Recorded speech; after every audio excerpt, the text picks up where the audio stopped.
You here to save my soul? Nah, I'm just here to see a movie. Yeah. The party's just getting started. What party? So the Assassin's Creed movie is finally here, but is it enough to break the bad video game movie curse? You're about to enter the Animus. What you see, hear, and feel are the memories of your ancestor, who's been dead for 500 years. Wait a minute!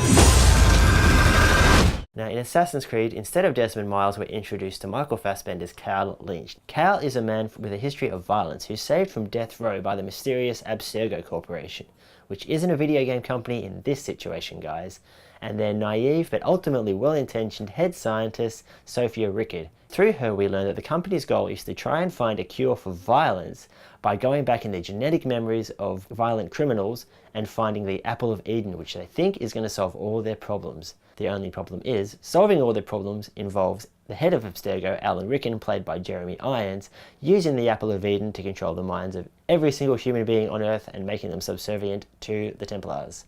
But hey, at least they left the ancient aliens out of this one, right? I'm beginning to like this. The sequences inside the Animus are by far the best in the film. There's a lot for fans of the game series to like here too, from the very first rooftop assassination to the final leap of faith.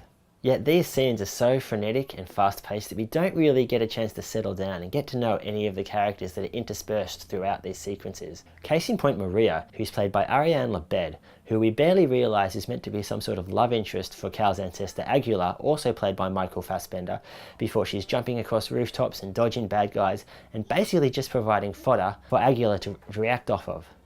Aguilar and Maria's pairing did remind me of Jacob and Evie from Assassin's Creed Syndicate, although I'm not sure whether this reference was intentional or whether it was just a way for the filmmakers to shoehorn a female assassin into the movie.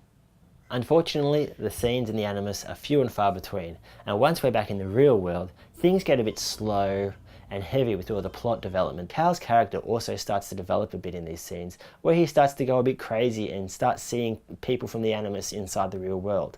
These are great, but ultimately all they do is fill in the gaps between the Animus sequences that we just want to see more of. It's during these scenes they were also introduced to the film's attempt to add life to the subject characters in the games. While we see a lot of them in the film, we're really only introduced to one of them, called Musa, played by Michael Kenneth Williams. Still not a lot of character development here, but at least this gives the film a chance for a big modern day action scene, which is a nice respite from the normally calm and somber and serious mood of the previous modern day scenes. What I saw in there, it felt real. It was. Finally, just when you thought the film should have ended, it keeps on going like Return of the King, and while it does offer a chance for some sort of redemption by Marion Cotillard's character, and gives us a nice arc for Cal, it just adds a whole B-movie supernatural feel to the ending that I just took me out of the whole film. But it does leave it open for a sequel. Whether we get one remains to be seen. I, for one, would really like to see the movie franchise tackle a few more time periods and to see where the story goes with the modern day. Is the Assassin's Creed movie the best video game film ever made? I think so, but then that's not really saying much. What do you want from me? Gee, I don't know, a good movie would be nice.